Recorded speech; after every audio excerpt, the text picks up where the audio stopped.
One of the worst things that we face in our life is that the consequences of losing our temper. What is anger? After all, we lose our temper and then we do things erratically and illogically at times, and then after that we suffer. Mind is nothing but conditions.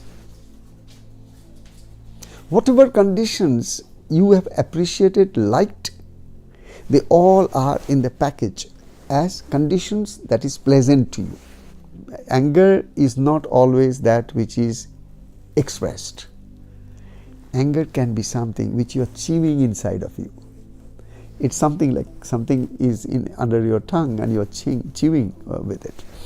Most important is practice of mindfulness and meditation. Why? Japa, mindfulness, meditation, gratitude practice, simple things that everyone can do. Now, what is happening? I personally believe you cannot control anger. This is my personal statement. You may say 100 words about it, but my personal statement is this: you cannot control anger. When anger comes, it's like a tsunami. You stand before the tsunami and say, "Stop! Don't come." Tsunami won't listen to you. It will come, sweep you off. It's like a huge wave, tidal wave. So when this anger comes, it comes with a tidal force, and in front of that tidal force of your own mind, in a state of delusion, in a state of anger, you can't control it. It's not within your power. So then, if it is uncontrollable, then how do I get out of it? Very simple. Do not try to control anger. You try to create in your mind something which is anti-anger. I'll explain to you how. For example, how would you respond to a situation where instead of getting angry, if you could have suddenly heard that this person has done something which was beyond the control of that person, and it happened, and what a pathetic condition he or she is going through because of this condition. And once you start to understand why that person did something which possibly is putting you into anger, if you become compassionate, so only when I have gone into the unconscious state of my mind, which is darkness, then anger can manifest in its full blast, and it can do havoc, it can do disasters, which is happening all over the world. Because when you are angry, you are completely unconscious, so you do not know what you are speaking. In anger and in sleep, it's more or less the same, because your unconsciousness has taken over. In sleep, you are unconscious. When you are totally drunk, you are unconscious. When you are totally angry, you are unconscious. What you do during these three phases of your life is beyond your control, beyond your knowledge. The same person. Yes, it's the same person. But at that time, unconsciousness completely possessed, and this is the time when he is getting back to his conscious self, which is loving, caring, and so much different. If you want to control your anger, don't run after controlling your anger. Don't identify yourself as an angry person, first and foremost. Don't even say that I am habitually an angry person. Don't say this, because you are self-hypnotizing yourself. You are hypnotizing yourself to believe that you are an angry person. And if you believe that you are an angry person, take it from me, you can never ever get out of anger. Even a slightest provocation can put you out of gear and wreak havoc into your life. Your self-suggestion has to be taken exclusive care. Never believe that you are an angry person, even if facts that you do express your anger very often, but don't accept the suggestion that I lose my temper so often. I don't want to be angry. I don't want to be angry. Angry, angry, angry. Your subconscious is listening with a very open ear, and it doesn't have a sense of humor. It doesn't understand that you don't want to be angry. What the subconscious hears is angry, angry, angry. So you become angry. Subconscious starts to believe you need anger because you cherish it, love it. That's the reason you are telling it so many times. So the subconscious mind understands and believes that I enjoy anger. So it manifests anytime, anywhere, and you suffer. So the suffering is because of your wrong suggestion to yourself, to your own belief system, which was a faulty belief system. It was just the matter that at a time when you had to be compassionate, you chose to be angry. That's all. Where you could be more understanding, you chose to not pause, not meditate, not think why this other person is doing like this or behaving like this. You didn't give these gaps. You are thinking, why he is telling me this? So you became first. And that you is ego. And that ego is your mind.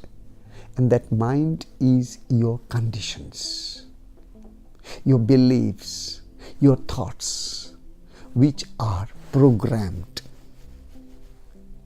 Until such time you change your program.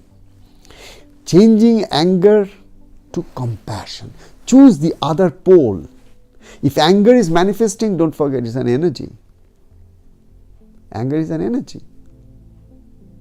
But compassion also is an energy. Love is also an energy. Understanding someone little deeper is also an energy. Being forgiving is also an energy.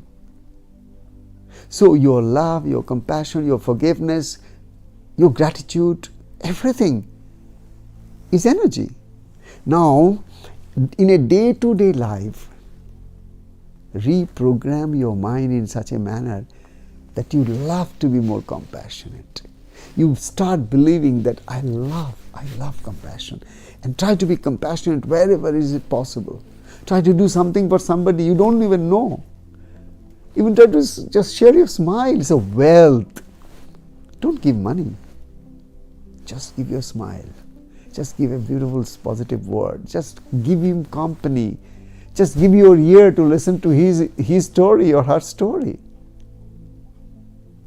That's compassion in action.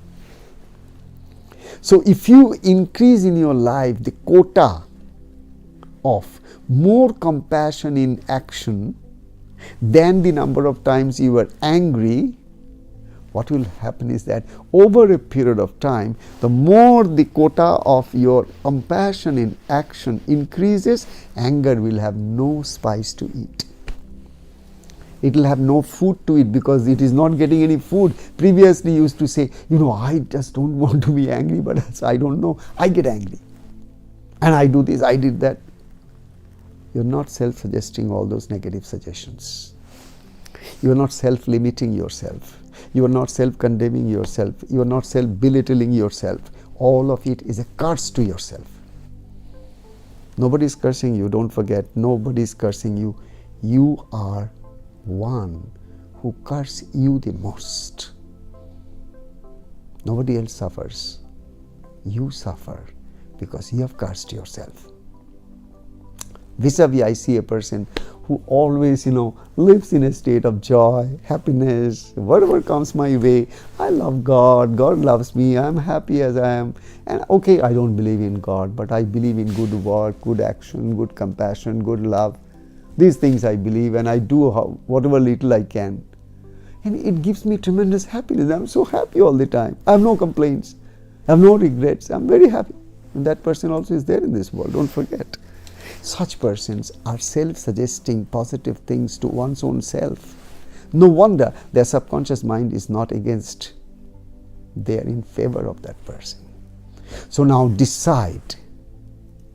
Do you want to be in favor of you, or you want to be against you? If you want to be in favor of you, then don't push people to be in favor of you. Push yourself to be in favor of you by changing your self-dialogue. Inside of you, there is a lot of dialogue going. At one point you say, next point you say, oh. So you are continuously battling inside of yourself with different kinds of ideas and thoughts of belief systems. Stabilize all of it first. Find out who are the people in this world who really reached a stage of such happiness, success, not just in terms of wealth and money which will go tomorrow, in terms of compassion, love, wisdom, devotion, surrender, and humility. These are the qualities of true success. We have chosen wrong parameters of success in this world, and look at the plight of the world today. Wrong parameters of success. All the people you worship today are successful in a negative way. And they are your icons. They are your celebrities. Yes. And you run in millions to just give more energy to those celebrities of yours who will spoil you tomorrow. Because they will give you wrong values. They will give those values by which they have become what they are today. But they can't be your icons. Your icons have to be those who are men and women of wisdom. They have gone through all these phases of darkness, of unconsciousness, and reached to a stage of light and consciousness and super consciousness. The more you come in contact with such persons, the more lighted, and a time comes when you will become enlightened. Don't chase anger out of you. Chase compassion to be established in you, because it's already there in your heart. It's struggling to express.